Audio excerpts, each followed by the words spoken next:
Où en es-tu était le titre du message de dimanche passé. Et ce matin, je voudrais parler rapidement et très rapidement de la mentalité de bénédiction. Donc le thème de mon message ce matin, c'est développe. Amen. C'est développe la mentalité de bénédiction. Dis à ton voisin, développe. Dis-le encore, développe. Développe la mentalité de bénédiction. Bien-aimés, en matière de bénédiction, il nous faut éviter les extrêmes. Amen. Certains disent que les chrétiens aiment beaucoup la bénédiction. Quand on parle de bénédiction, ils courent, ils sont contents. Et d'autres de l'autre côté disent non, la vie chrétienne, c'est une vie de persécution. Si tu n'es pas persécuté, tu n'es pas un vrai chrétien. Amen. Il nous faut de l'équilibre. Tous les deux sujets nous intéressent. Amen. La persécution comme la bénédiction. Mais la bénédiction est un thème biblique comme l'est aussi la persécution. Et ce matin, je voudrais donc introduire ce message. Et le thème, c'est « Développe une mentalité de bénédiction ». Pour cela, je vais inviter notre bien-aimé Félicité à prendre le texte de Deutéronome chapitre 28, versets 1 à 14. Deutéronome chapitre 28. Deutéronome chapitre 28, le verset 1 à 14. Lisons la parole de Dieu.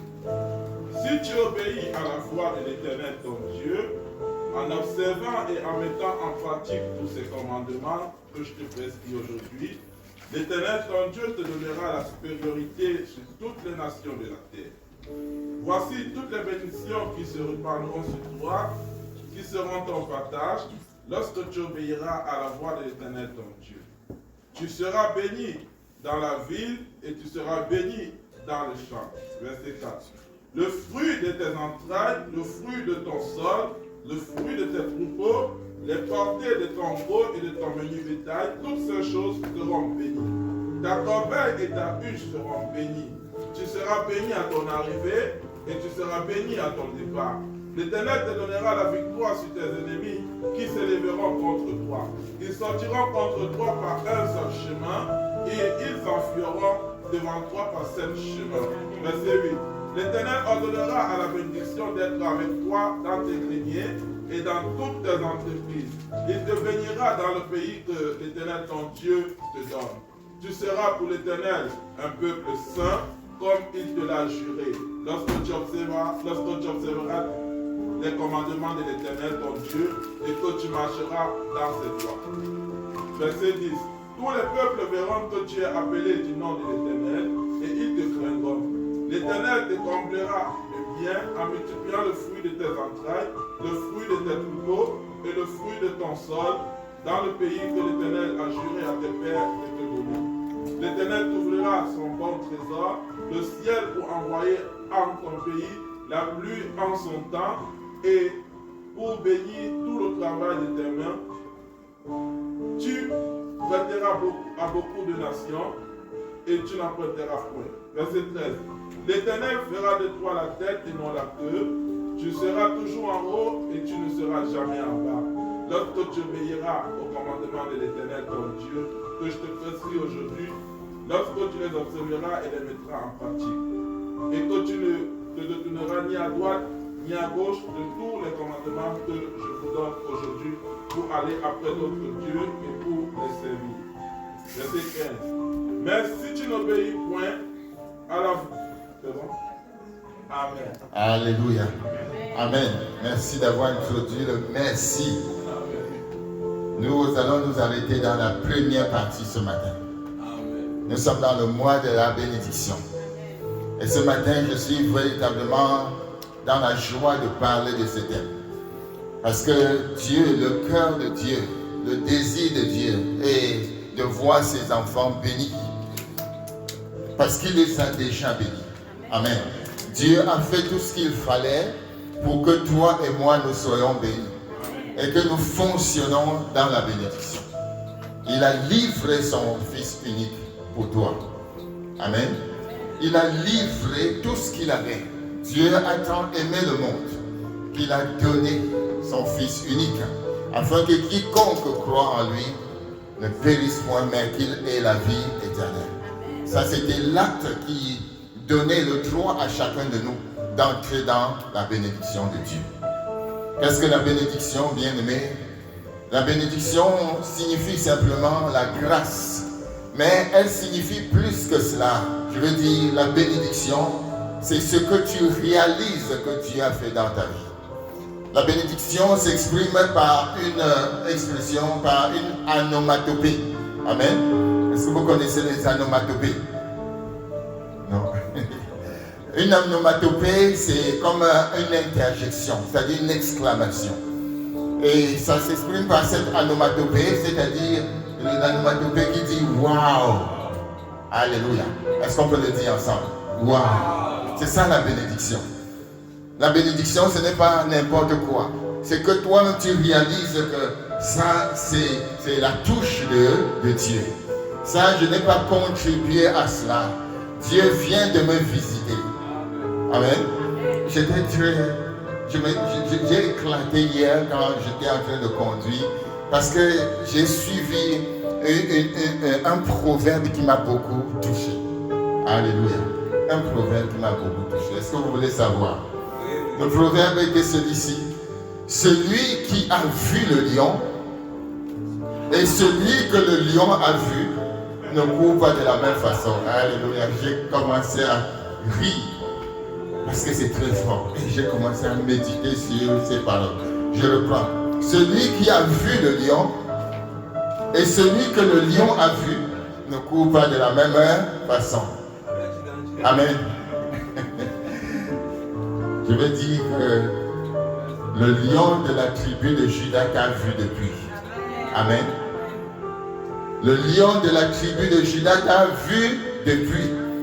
Mais je ne sais pas si toi tu l'as vu. C'est un privilège de savoir que Dieu nous voit. Amen. Mais ta vie commence à changer radicalement le jour où tes yeux ont vu le roi. C'est Isaïe qui l'a dit. Et mes yeux ont vu le roi. Quand tu vois le roi, il y a modification. Il y a ce qu'on appelle la métanoïa, le changement, la transformation. Le jour où tu rencontres le Seigneur Jésus dans une relation intime, commence une vie nouvelle. Une vie qui ne périt pas. La vie d'en haut, la vie de résurrection.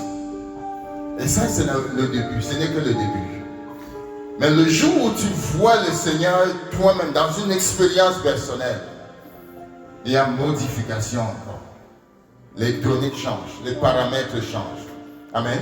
C'est ma prière qu'alors que nous marchons sur la route du Seigneur, que nous voyons Jésus, que nous voyons le lion de la tribu de Juda.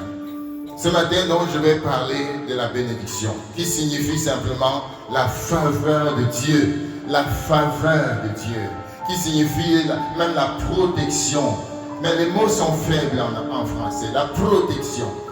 Et tu es béni parce que Dieu te protège chaque jour. Tu ne peux pas savoir combien Dieu te protège. L'ange de l'Éternel campe autour de ceux qui le craignent et les arrache au danger. Combien de litres sont livrés chaque jour pour te gagner à l'ennemi? Combien de litres sont livrés chaque jour pour te décourager, pour te détourner du chemin de la vérité? Il y a une lutte acharnée contre toi, mais Dieu te préserve. Dieu te protège. Quelqu'un dit Amen. La bénédiction, bien-aimé, c'est le bonheur. C'est le bonheur. La bénédiction, c'est ce qu'on appelle baraka. Alléluia. Dis avec moi baraka. D'ailleurs, nous avons une autre fille ici qui s'appelle Baraka. Alléluia. Je vous laisse un nouveau nom. Si demain vous avez une fille, vous pouvez l'appeler Baraka. Dis à ton voisin Baraka. J'aimerais que tu participes à cette méditation bien, mais dis-le encore Baraka. Je vois les gens dire, mais j'ai arrêté, hein, comme moi là, je n'ai plus d'enfants à accoucher. Alléluia. mais tu peux avoir des enfants spirituels à qui tu donnes le nom Baraka. Amen. C'est-à-dire bénédiction. L'apôtre Paul pouvait bien l'exprimer, ce qu'on entend par la bénédiction de Dieu. Dans Éphésiens chapitre 1, verset 3, il dit ceci. Béni soit Dieu, le Père de notre Seigneur Jésus-Christ, qui nous a bénis de toutes sortes de bénédictions spirituelles dans les lieux célestes en Jésus-Christ. Alléluia. Bien-aimés, ça c'est quelque chose que les Juifs ont compris. Dans la pensée juive, la bénédiction n'était pas une négociation. C'était quelque chose qui était congénital en eux-mêmes. Autrement dit, c'est quelque chose qui était dans leur ADN. Le Juif savait qu'il est béni. Amen. Ça ne se négociait pas. Que ce soit au temps de Moïse, les Israélites avaient une mentalité particulière par rapport aux bénédictions de Dieu dans leur vie. Pour eux, les bénédictions de Dieu n'étaient pas un vœu, ce n'était pas un souhait, ce n'était pas simplement un désir, mais c'était un fait établi. C'était un fait établi. Pour eux, être le peuple choisi de Dieu établissait leur bénédiction. Alléluia. La bénédiction qui suppose aussi la protection et la provision de Dieu pour son peuple était établie dans leur esprit. Nous voyons tout cela en lisant particulièrement le livre d'Esther. Ceux qui fonctionnent dans le livre d'Esther, avec cela marqué comme un sceau sur eux. Ils savaient qu'ils étaient bénis. Et que même s'ils traversaient la vallée de l'ombre de la mort, la bénédiction de Dieu était sur eux. Amen. Donc cette mentalité de bénédiction gouvernait ce peuple de l'Ancien Testament. Partout où ils se trouvaient, partout où ils allaient, ils avaient la conscience que Dieu les avait marqués du sceau de la bénédiction. Et c'est très important. Lorsque nous prenons par exemple Mardoché, Mardoché ne pouvait céder à la manipulation ni à la persécution d'Aman dans la capitale de l'Empire en ce moment-là, la capitale Suse. La capitale. Mardoché était un homme qui savait d'où il venait. Il avait une telle foi, une telle assurance qu'il ne pouvait pas se détourner de la bénédiction de Dieu, alors qu'ils étaient même en danger dans ce territoire. Bien-aimés, Mardoché nous parle de nous. Amen. Mardoché parle de toi. Ce peuple-là dont il est question, c'est toi et moi aujourd'hui. Alléluia. Et nous devons marcher dans cet esprit. Dans l'esprit que nous ne sommes pas des gens de n'importe qui. Mais nous sommes des choisis de l'Éternel. La Bible dit, vous êtes un peuple choisi. Un sacerdoce royal, une nation sainte. Alléluia. Est-ce que tu comprends maintenant ça? Un peuple acquis. Vous savez ce que veut dire acquis? Un peuple acquis. C'est-à-dire que Dieu vous a racheté. Et il a racheté chacun de nous à un grand prix. Le prix du sang de son Fils. Amen. C'est pourquoi ce matin, je veux t'encourager à développer une mentalité de bénédiction. Il faut que tu recètes ton mindset. Amen. Cela est important pour moi, bien-aimé, parce que beaucoup de gens marchent dans un esprit très, très médiocre. Dans un esprit d'abattement. Dans un esprit de découragement. Et ils marchent avec cette parole qui se répète dans leur esprit constamment. Certainement, je suis une personne maudite. Ils ne le disent pas comme ça. Mais leur comportement, leurs attitudes viennent montrer ils croient qu'ils sont maudits. Amen. Bien-aimé, tu peux entrer dans cette assurance que la bénédiction de Dieu est pour toi. Béni soit Dieu, le Père de notre Seigneur Jésus-Christ, qui nous a bénis de toutes sortes de bénédictions spirituelles dans les lieux célestes en Jésus-Christ. Il faut que tu crois en la parole bien-aimée. La parole qui dit que tu es la tête et non la queue. Amen. Est-ce que c'est moi qui ai dit ça? Non, la parole. La Bible dit que tu es la tête et non la queue. Vois un peuple à qui on dit tu es la tête et non la queue, mais il s'arrange toujours à être la queue. Bien-aimé, il faut que ça change. Amen. Il faut que ça change. Et ça commence par la pensée. Quelqu'un a écrit un livre, The Battle is in the Mind. Le combat est dans les pensées. Il faut que tu modifies la façon de penser. Et lorsque tu modifies la façon de penser, les choses se remettent en place. Amen. Il y a des gens qui marchent que dans l'échec, dans l'échec, dans l'échec. D'autres qui marchent seulement dans la pauvreté, dans la pauvreté, dans la pauvreté. Amen. Amen. Même si tu n'as pas d'argent dans le compte, marche comme un riche. Parce que tu es riche. Amen. Amen. Car la richesse dépasse l'argent. La bénédiction est au-delà de l'argent. Comprends-le aujourd'hui, si tu ne l'avais pas encore compris. La bénédiction dépasse largement l'argent. L'argent n'a rien à faire avec la bénédiction. Amen. Amen. Amen. L'argent n'est qu'un résidu, comme on dit les résidus. L'argent, bien-aimé, nous dit-on, ne fait pas le bonheur. Mais la bénédiction de Dieu enrichit et ne s'accompagne d'aucun regret, d'aucun chagrin. Si la richesse se résumait à l'argent, si la bénédiction se résumait à l'argent, bien aimé, beaucoup de gens dehors seraient bénis. Amen. Mais beaucoup de gens qui sont riches ne sont pas forcément bénis. Mais celui qui est béni ne manque de rien. L'Éternel est mon berger, je ne manquerai de rien. Bien-aimé, il faut croire dans cette mentalité. Le passage que nous venons de lire commence par un verset très important.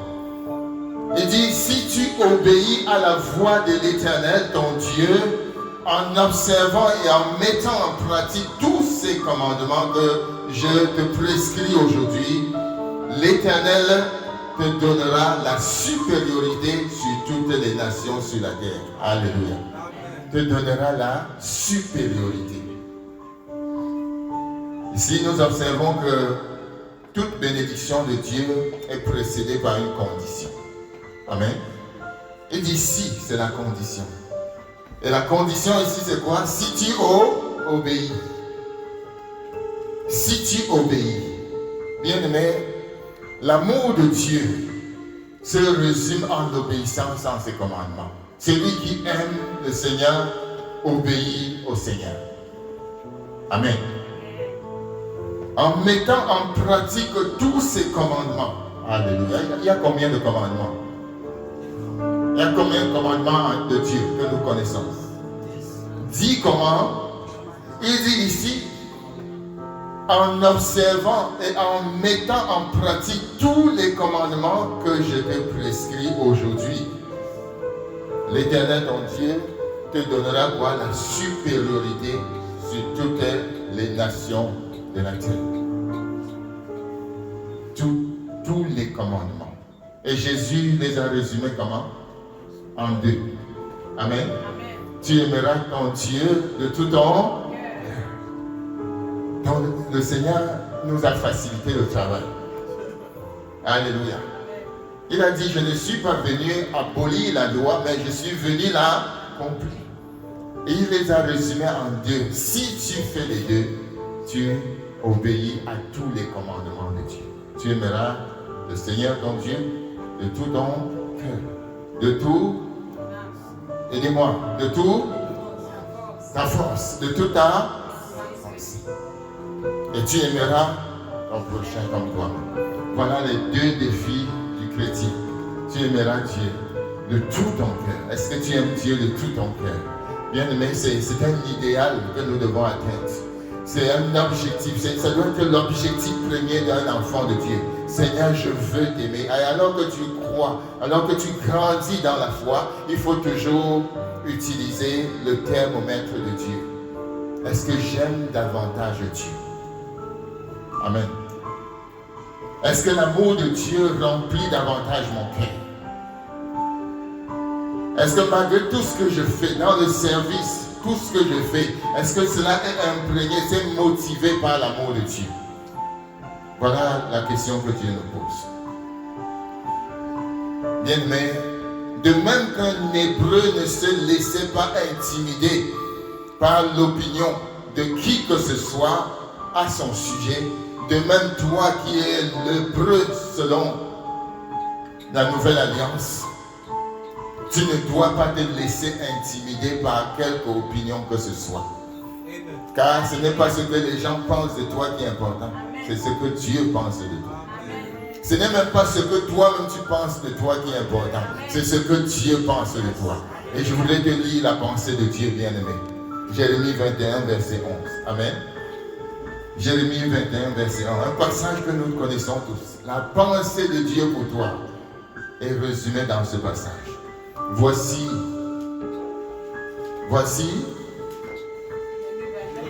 Jérémie 29, verset 11. Quelqu'un peut nous lire ça rapidement? Jérémie 29, verset 11. Car je connais les projets. Amen. Jérémie 29, verset 11, nous lisons. Car je connais les projets que j'ai formés sur vous, dit l'Éternel, projets de paix et non de malheur, afin de vous donner un avenir et de l'espérance. Amen. J'ai l'impression que Dieu a émis cette promesse dans un contexte de doute. Et quelque part c'est vrai. Parce que nous sommes dans Jérémie, à un moment où il y a l'annonce de la captivité, la déportation. Mais pour ceux qui se sont tournés vers le Seigneur, Dieu dit, je connais. Peut-être tu es dans un moment de doute maintenant. Peut-être tu es dans un moment de questionnement. Peut-être tu es dans un moment d'hésitation. Dieu te dit, je connais. Autrement dit, il est conscient. Amen. Je connais les projets que j'ai formés sur toi. Dieu veut simplement te dire, tu n'échoueras pas avec moi. Amen. Tu n'échoueras pas avec moi. Certainement, tu réussiras avec moi. Compte simplement sur moi.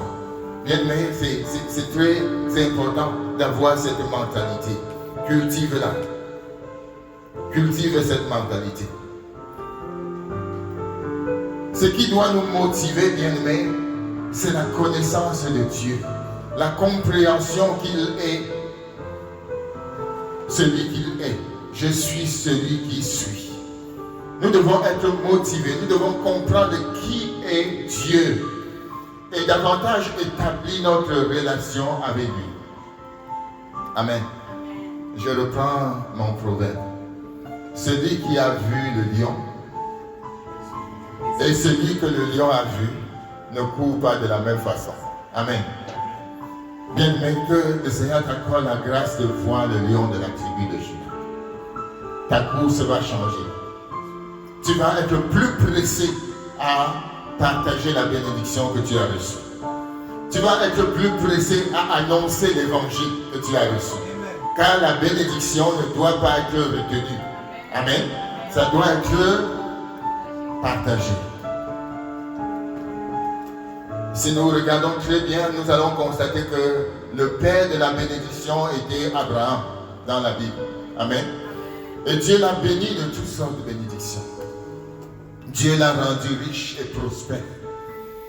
Et Abraham est devenu une bénédiction pour une multitude. Vous êtes les descendants d'Abraham. Nous sommes les descendants d'Abraham. Bien-aimé, Abraham avait cette relation avec Dieu. Dieu lui parlait. Dieu lui parlait. Un jour, alors que Abraham marchait, je ne sais pas si c'était dans le désert, Dieu lui a dit, Abraham, certainement je te bénirai. Amen. Certainement je te bénirai. Et comme il avait une relation avec Dieu, qu'est-ce qu'il a dit? Mais Seigneur, je m'en vais sans enfant. Et mon héritier est Eliezer de Damas. Il avait une relation. Bien-aimé, tu dois avoir la même relation avec Dieu. Et la Bible dit, et si vous êtes à Christ, vous êtes dans la postérité d'Abraham, héritier de la promesse. Amen. Nous, si nous sommes en Christ, nous sommes la postérité d'Abraham, héritier de la même promesse. En Christ, bien-aimé, tu es un juif spirituel. En Christ, tu hérites des mêmes bénédictions qu'Abraham. Et tu as le droit à tous les avantages des rachetés. Tous les avantages des rachetés.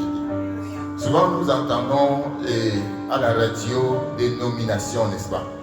On nomme quelqu'un directeur de tel et on dit il a droit à tous les avantages sociaux qui vont avec son poste. Tu as été élu, tu as été nommé fils et fille de Dieu. Cela s'accompagne de tous les avantages des rachetés. Amen. Tu as la bénédiction, bien-aimé. Une chose à faire, accroche-toi. Verset 1 nous dit, si tu obéis, je vais t'encourager à t'accrocher à cette conviction et ne cède à aucune forme d'intimidation. Je sais de quoi je parle. Car au sortir d'ici, quelque situation va encore arriver et tu vas commencer à douter. Ne cède à aucune intimidation. Que ce soit dans ton milieu de travail, que ce soit dans ta famille, que ce soit n'importe où dans la société. Ne cède pas.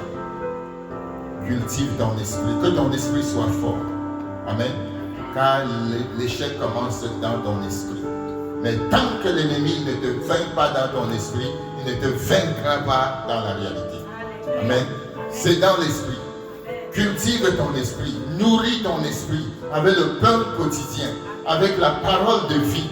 Nourris ton esprit, bien-aimé. Et tu verras aucune montagne ne tiendra devant toi. Tant que tu vivras, c'est le Seigneur qui l'a promis en Josué. Tant que tu vivras, nul ne tiendra devant toi. Il y a des situations qui viennent comme des vagues de mer pour nous engloutir et nous envahir. Mais si tu restes ferme dans la foi en Christ et dans cette pensée que tu es béni de toutes sortes de bénédictions, bien-aimé, les vagues vont se dissiper d'elles-mêmes. La Bible dit que Dieu nous bénit et il ne fait d'acception à personne. Dieu ne dit pas que bon, comme toi tu viens du sud, tu es moins béni. Comme toi tu viens du nord, tu es plus béni. Non, Dieu ne fait pas de distinction. La Bible est claire là-dessus. Il n'y a aucune différence en effet. Romains chapitre 10, verset 12. Il n'y a aucune différence en effet entre le juif et le grec, puisqu'ils ont tous un même Seigneur, qui est riche pour tous ceux qui l'invoquent. Amen. Invoque Dieu. Quelles qu'en soient tes origines, Dieu te répondra. Amen. Le Seigneur te répondra. Et ce même Dieu, la Bible nous dit qu'il est riche pour tous ceux qui l'invoquent. Cette expression signifie que tout être humain, quelle que soit sa race, quelle que soit sa couleur, a les mêmes opportunités devant Dieu. Je reprends. Cette parole me dit que quelle que soit ta race, quelles que soient tes origines, je ne sais pas si tu es né et tu as grandi dans les paroles de mépris, de rabaissement, de rejet. Je ne sais pas si tu es né et tu as grandi dans une atmosphère confuse, étouffue. Mais Dieu dit qu'il est le même pour tous il est le même Seigneur. Il est riche pour tous ceux qui l'invoquent. Amen. Invoque-moi et je te répondrai. Invoque-moi au jour de la détresse et je te répondrai. Et toi, tu me glorifieras. Après toi, glorifier le Seigneur, car il va t'exaucer. Amen. Car il va t'exaucer. Je vais terminer. Notre Dieu est riche.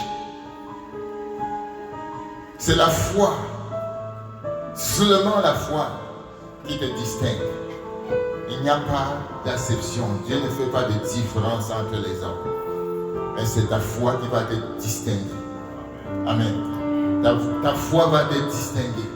La Bible nous dit ici, dans le verset 1 que nous avons dit, il te donnera la supériorité sur toutes les nations.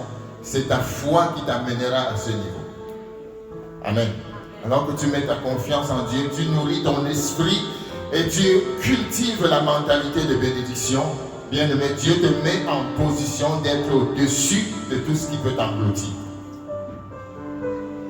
Je vais terminer avec quelques passages sur comment faire pour cultiver cette mentalité. Comment faire pour cultiver cette mentalité. Premièrement, bien-aimé, nous l'avons dit, il faut que dans ton esprit, tu sois constamment en train de manifester cette attitude. C'est une décision dans ton esprit de ne pas céder à l'intimidation. Alléluia. Et nous savons que l'intimidation vient sur toutes ses formes. La Bible dit, voici une promesse très puissante. Exode 23, verset 25. La Bible dit, vous servirez l'Éternel, votre Dieu, et il bénira votre pain et votre eau. Le Seigneur dit, j'éloignerai la maladie du milieu de toi. Ça c'est quoi? Ça c'est la bénédiction. Amen. Dieu dit, vous servirez. Une façon de maintenir la mentalité de bénédiction, bien aimé, c'est se mettre à servir de Dieu. Parce que lorsque tu sers Dieu, Dieu accomplit sa promesse sur toi. Il dit, vous servirez l'Éternel, votre Dieu, et il bénira votre pain et votre eau. Le pain représente quoi? Le travail. Le pain et l'eau représentent le travail. J'éloignerai la maladie du milieu de toi. Une promesse de santé. Alléluia. Une promesse de santé. Et si tu es malade en ce moment, accroche-toi sur cette promesse. Sers le Seigneur et Dieu éloignera la maladie de toi. Allons dans Deutéronome 30, verset 16.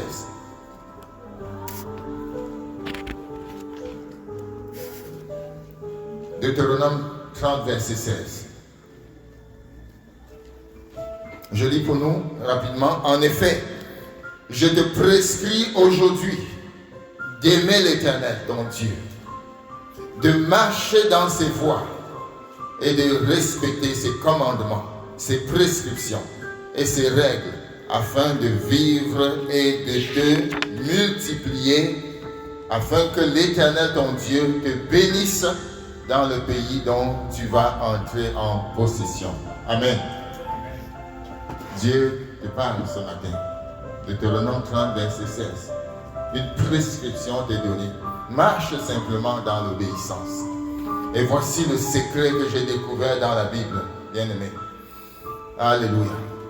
Celui qui se montre attentif à ce qui est dit trouve le bonheur. Et celui qui se confie en l'Éternel est heureux.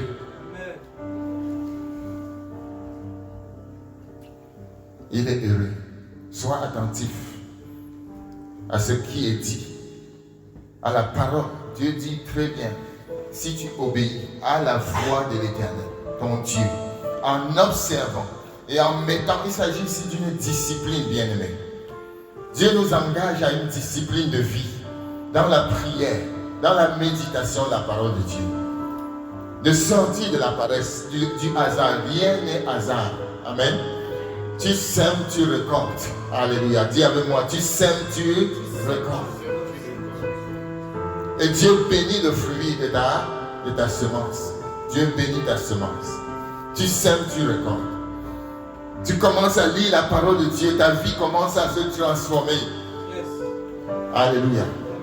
C'est tellement une mathématique qui marche avec Dieu. Quand tu mets ta confiance en Dieu, tu commences à lire sa parole, tu commences à la mettre en pratique, ta vie s'épanouit et tu deviens une bénédiction pour les autres. J'ai été jeune, j'ai grandi, j'ai vieilli, je n'ai jamais vu le juste abandonné, ni sa postérité mendier son pain. Parole du Seigneur. Amen. Je nous lis encore quelques promesses ici. La Bible dit, et c'est le psalmiste qui s'exclame, oh, combien ta bonté est grande. Psaume 31, verset 20.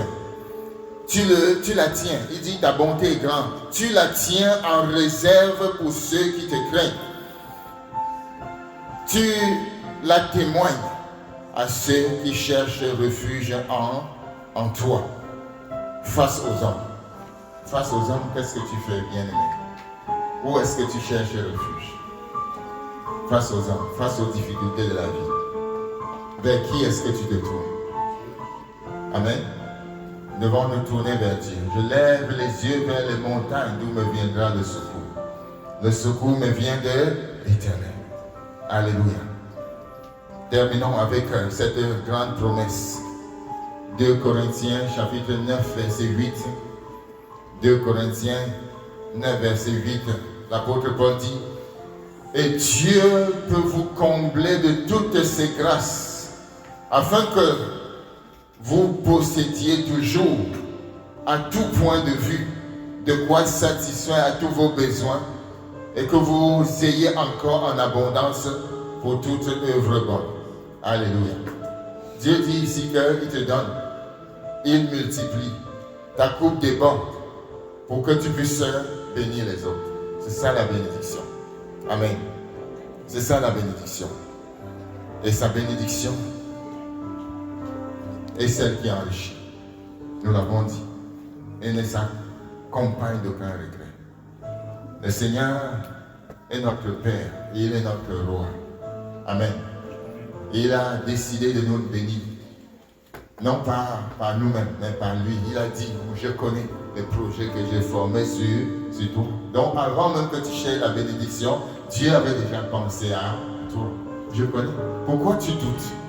Pourquoi tu penses que je suis limité? Pourquoi tu penses que je ne peux pas te sortir de cette situation? Pourquoi tu penses à ça? Dieu te dit, pourquoi tu penses que toi, tu es comme moi? Moi, je ne suis pas comme toi. Mes pensées ne sont pas des pensées. Mes pensées sont élevées au-dessus des cieux. Et il dit, je connais les pensées que j'ai formées sur toi. Pensées de bonheur et non de malheur. Nous courbons un instant bien-aimé pour adorer ce roi. Et pour le célébrer. Commence à dire merci à Dieu de t'avoir béni de toutes sortes de bénédictions. Ça c'est établi. Commence à bénir. Comme l'apôtre Paul a dit, béni soit Dieu qui nous a bénis de toutes sortes de bénédictions dans les lieux célestes. Commence à le célébrer et dis merci pour sa grâce, pour sa bonté. Et demande pardon à Dieu pour la mentalité de je suis maudit ou maudite qui a provoqué le découragement et la peur dans ta vie. Rejette cette mentalité de je suis maudit ou maudite et commence à confesser sur toi la vérité biblique qui dit que tu es béni et non maudite, que tu es béni de toutes sortes de bénédictions et crois en la vérité de Dieu pour ta vie, que la bénédiction t'accompagnera tous les jours de ta vie. Alléluia.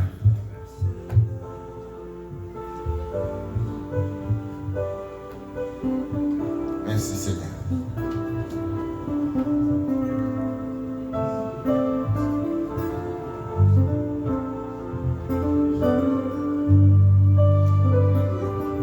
Merci Seigneur. Mon Père et mon Roi, je te dis merci. Je te remercie de m'avoir béni. maison spirituelle dans les lieux célestes, en Jésus-Christ. Je te remercie, Père, parce que cela est établi dans mon cœur. Cela est établi pour chacun de ceux qui croient en toi. Ce matin, Seigneur Dieu, les cieux visitent ton peuple. Et que cette mentalité, Seigneur Dieu, s'enracine en chacun. Au nom de Jésus. Que cette mentalité, Seigneur, s'enracine en chacun de nous. Nous sommes bénis. Et toi-même, tu as dit que celui qui nous bénira sera béni. Merci pour ta grâce ce matin. Merci pour ta faveur. Merci, ô Dieu des cieux, pour tout ce que tu fais. Je refuse la mentalité de je suis maudit. Je refuse cette mentalité. Bien-aimé, rejette la mentalité. Rejette toute mentalité de malédiction. Rejette toute mentalité de malédiction. Je demande à quelqu'un de se lever ce matin. Je demande à quelqu'un de se lever ce matin. Je te demande de te lever, de rejeter, de repousser toute mentalité qui nous rend pas Dieu dans ta vie. Merci Seigneur pour ta grâce. Merci pour ta bonté. Merci pour ta fidélité. Levons-nous bien-aimés dans la présence du Seigneur. Refusons toute mentalité. Refusons toute mentalité de découragement. Refusons toute intimidation dans nos vies. Refusons toute intimidation de l'ennemi. Commence à confesser que tu es béni. Déclare-le, proclame-le, énonce-le, annonce-le. Décrète que tu es béni parce que tu l'es effectivement moi Jésus. Je te bénis Seigneur. Merci ô Dieu. Nous sommes bénis. Nous sommes bénis par ta grâce. Merci. Nous sommes bénis par ta sainteté. Nous sommes bénis par ta présence. Nous sommes bénis ô Dieu de ciel en Jésus-Christ. Nous rejetons toute mentalité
que Dieu te accompagne.